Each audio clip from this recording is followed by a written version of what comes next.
Saya akan memulai penyampaian firman Tuhan ini dengan ilustrasi. Saya akan minta tim worship kita untuk menayangkan ilustrasi. Perhatikan baik-baik. Ada detail-detail yang perlu kita perhatikan dengan baik. Mari silakan.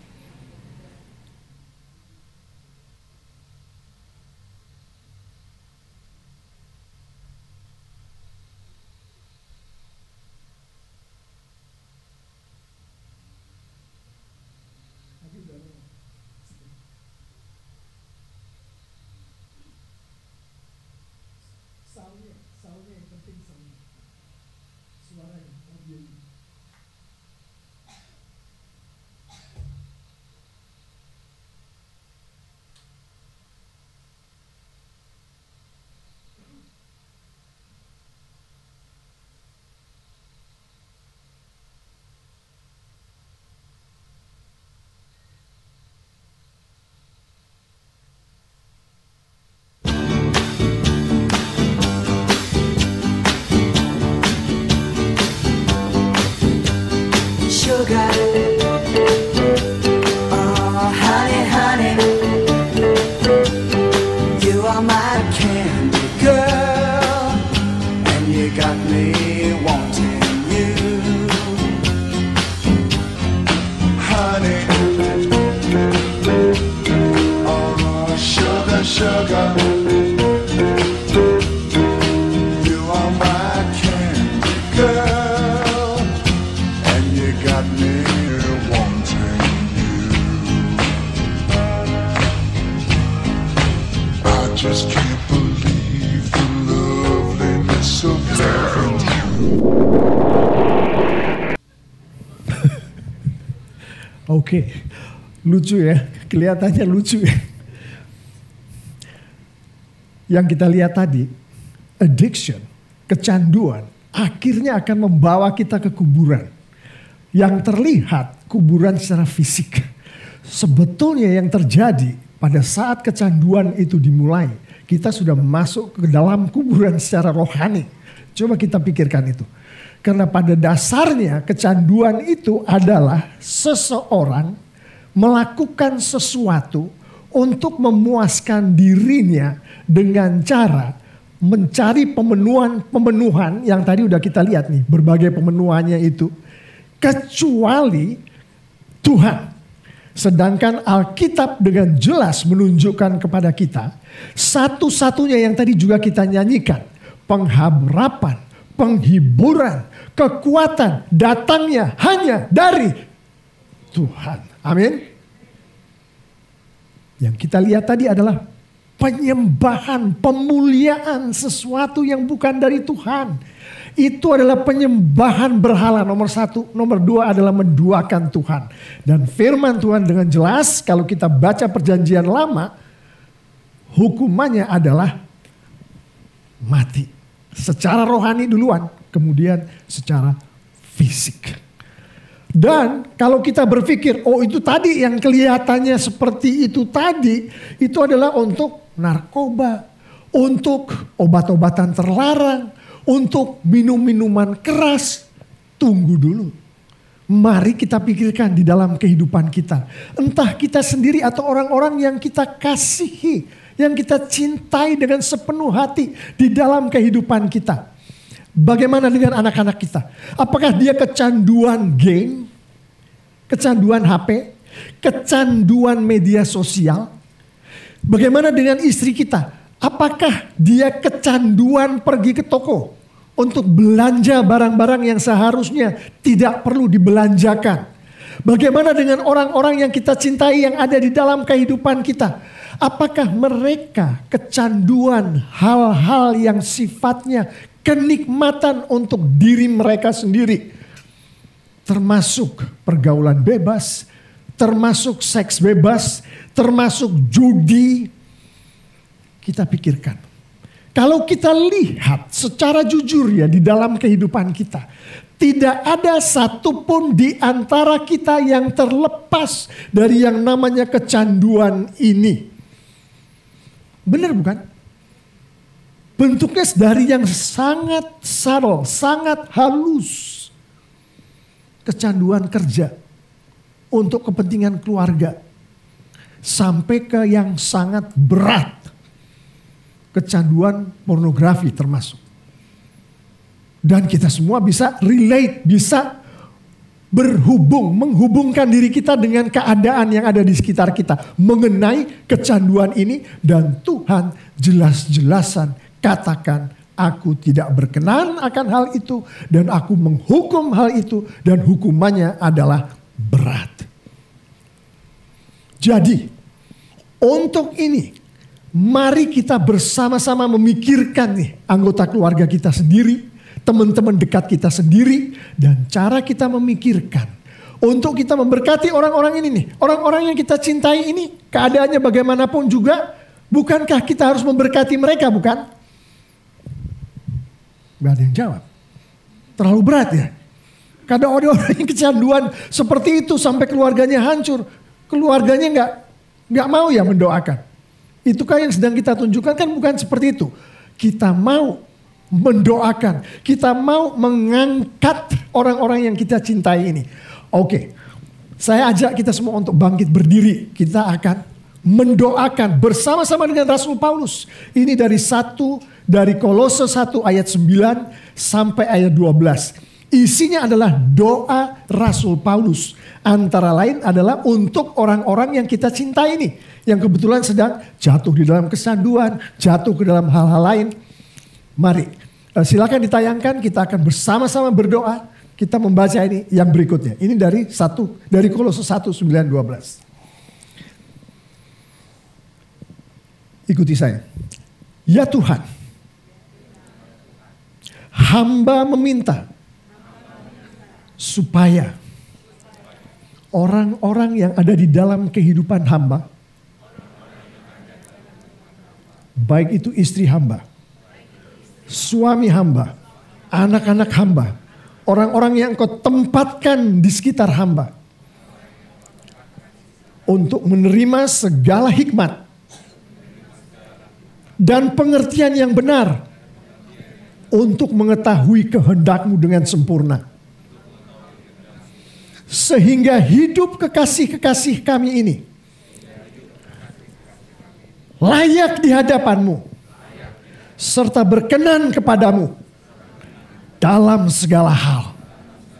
Dan kekasih-kekasih kami ini memberi buah dalam segala pekerjaan yang baik, dan bertumbuh dalam pengetahuan yang benar tentang-Mu, dan dikuatkan dengan segala kekuatan oleh kuasa kemuliaan-Mu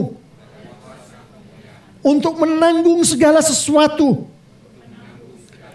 dengan tekun dan sabar, dan mengucap syukur dengan sukacita kepadamu, yang melayakkan kekasih-kekasih kami ini untuk mendapat bagian dalam apa yang ditentukan untuk orang-orang kudus di dalam kerajaan terang.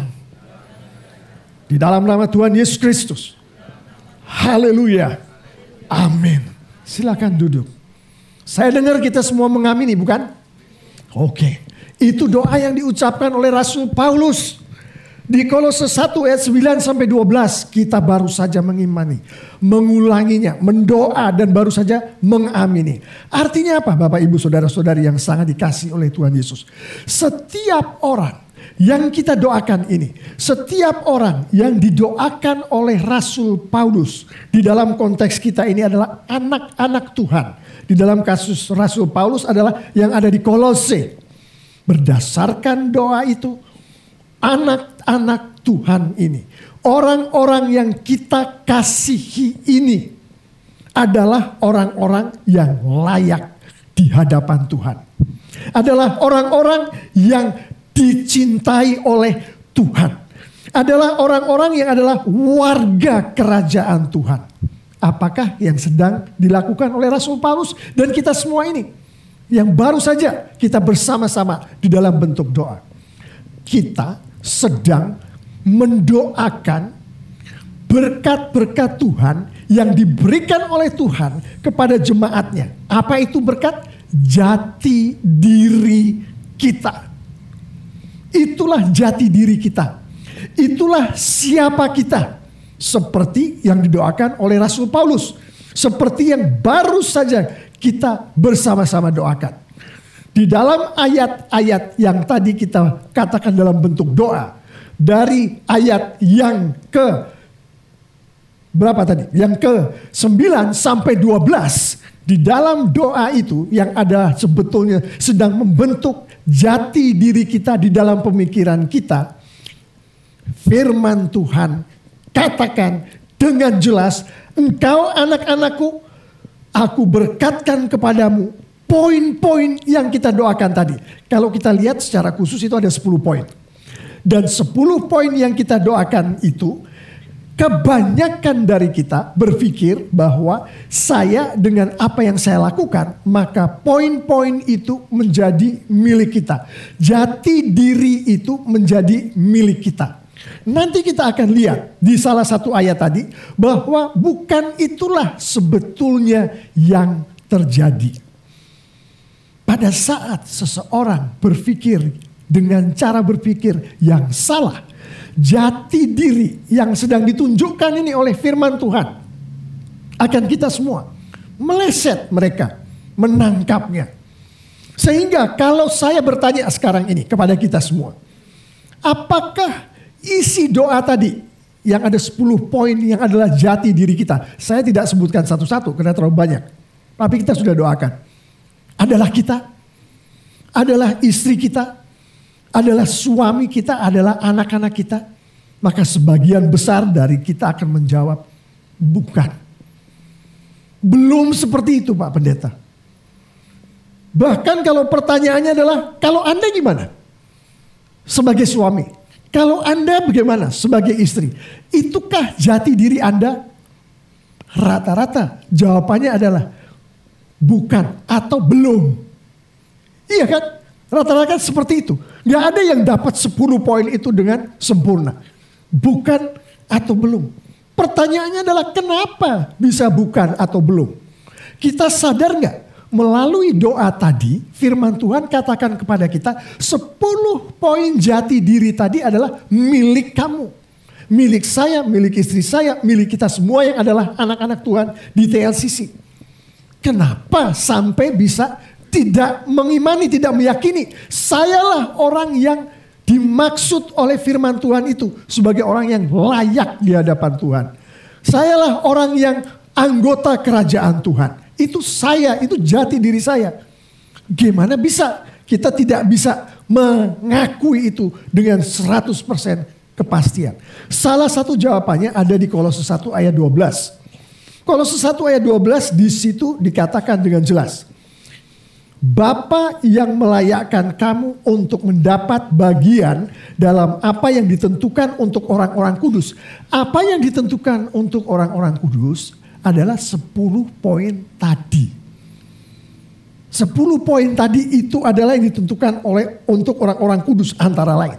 Dan itu bukan karena kehebatan kita. Bukan karena kehebatan seorang suami. Atau kerajinan seorang istri. Atau kepandaian seorang anak. Bukan, tapi karena Bapa yang melayakkan. Seperti dikatakan di ayat 12.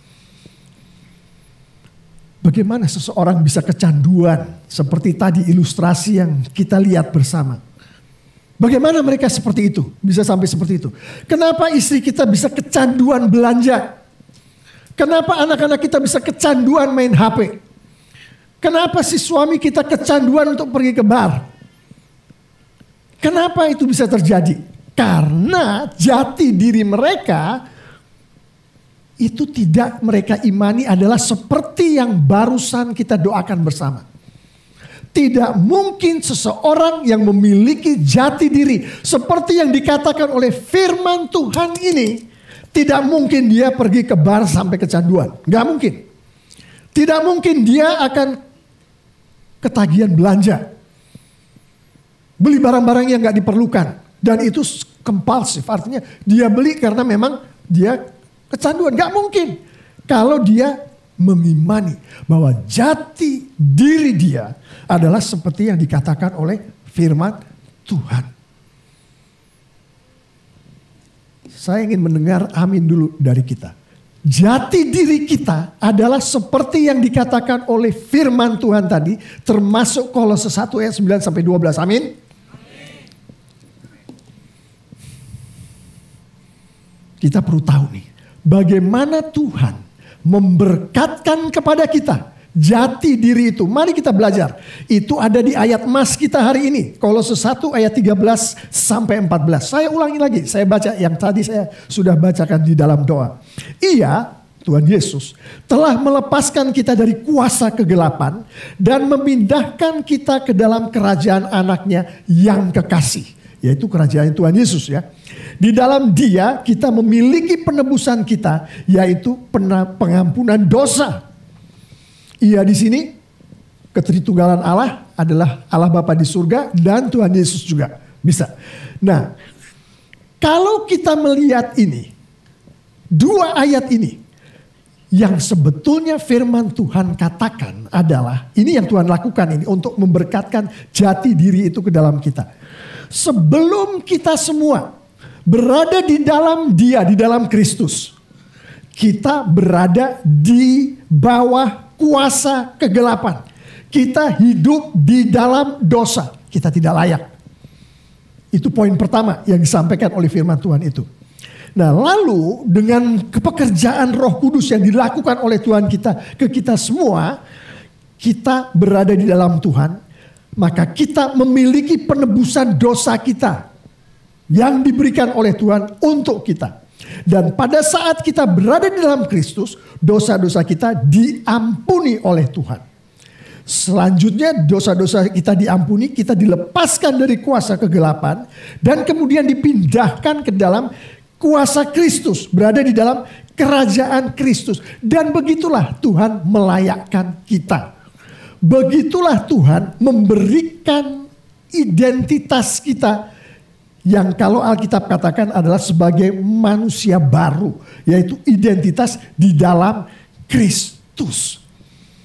Jadi tadi orang yang kecanduan tadi, apakah mereka identitasnya di dalam Kristus? Wah, langsung kan pada ngomong, ini saya udah anak Tuhan nih, saya udah ada di gereja nih, saya udah melayani nih, tapi saya masih kecanduan.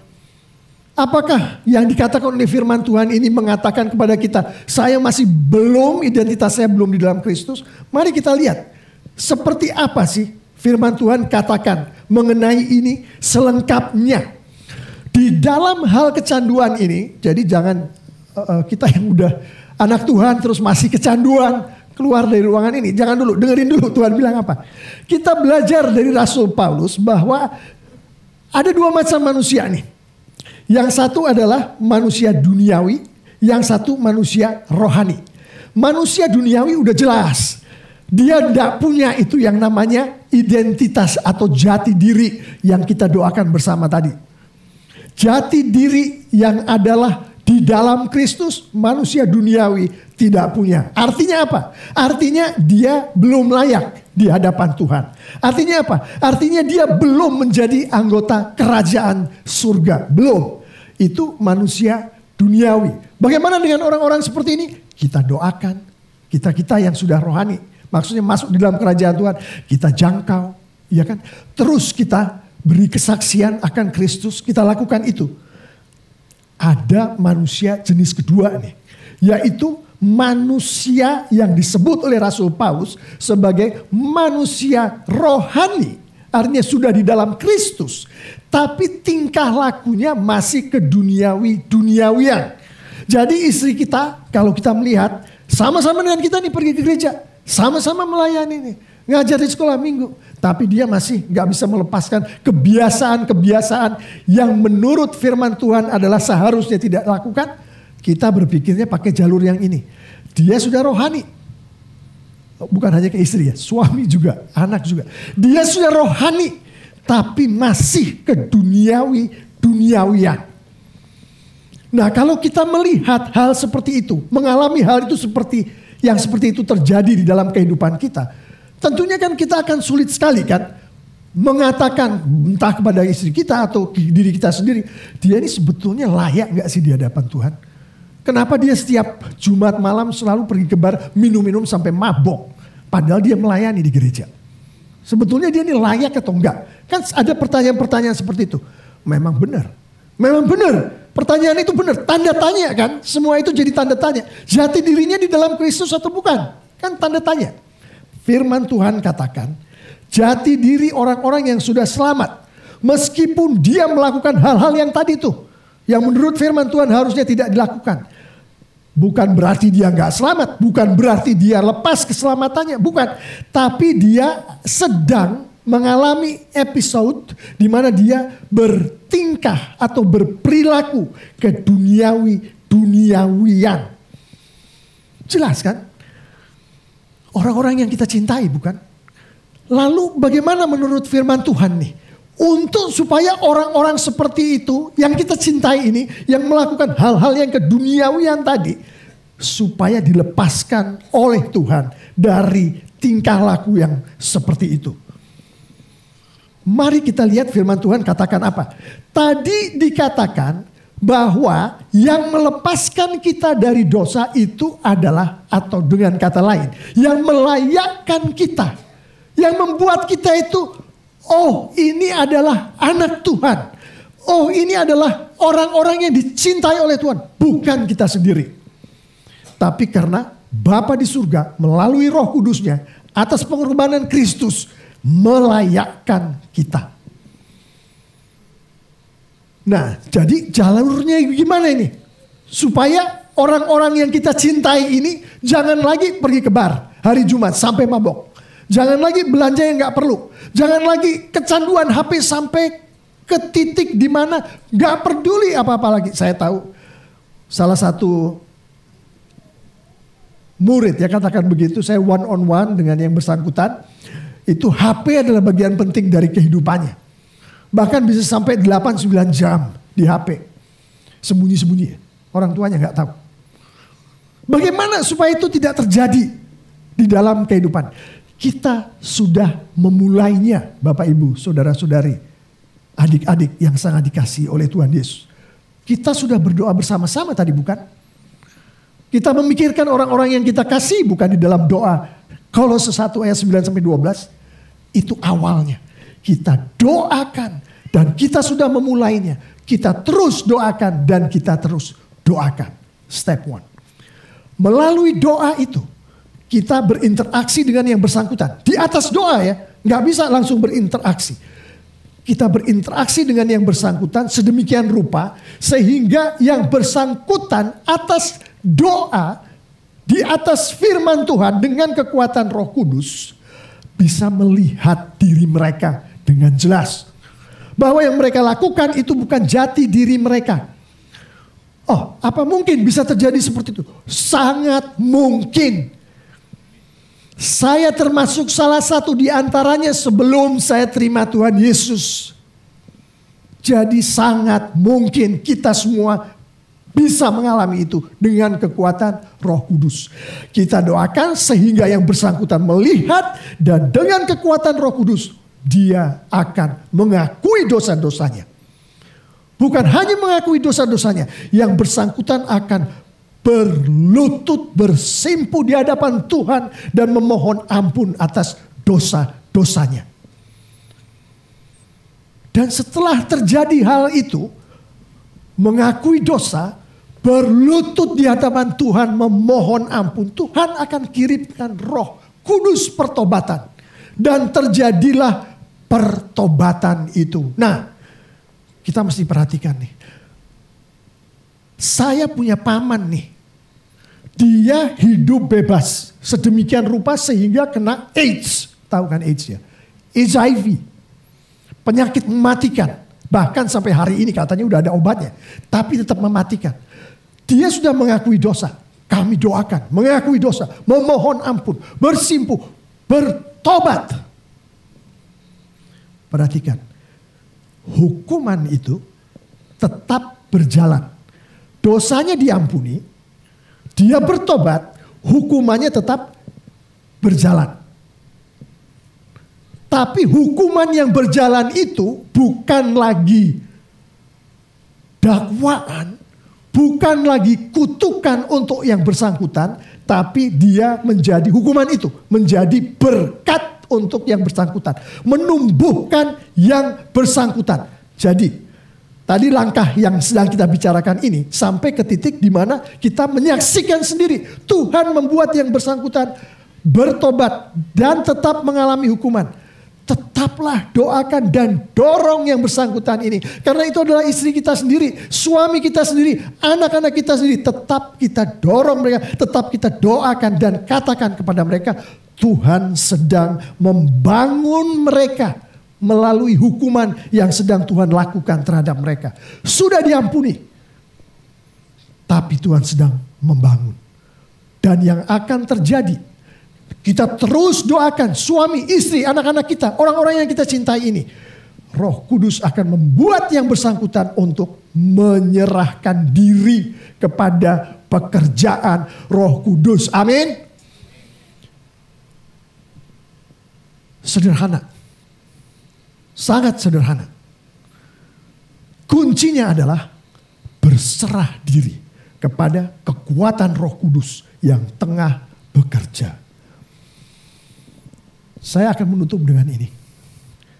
Tidak ada satu dari kita, termasuk kalau kita lihat diri kita sendiri, termasuk kalau kita lihat keluarga kita sendiri, kita lihat istri, suami, anak-anak kita yang lepas dari yang namanya kekuatan keduniawian ini. Lepas murni, gak ada. Yang ada adalah manusia rohani yang sudah diselamatkan oleh darah Kristus yang keduniawian. Dan Tuhan sudah katakan, engkau milikku, engkau sedang keduniawian. Aku klaim kamu, kamu tidak akan bisa lepas. Dan aku sudah katakan kepadamu bagaimana aku melakukannya. Firmanku di Kolose 1 ayat 13 dan 14 baru saja menunjukkan hal ini. Kita mengamini. Dengan begitu, mari kita tetap terus jangkau dan doakan orang-orang yang kita kasihi yang masih berada di dalam fase di mana dia sudah rohani, tapi masih ada hal-hal yang Tuhan tidak suka yang dia lakukan. Mari kita bangkit berdiri.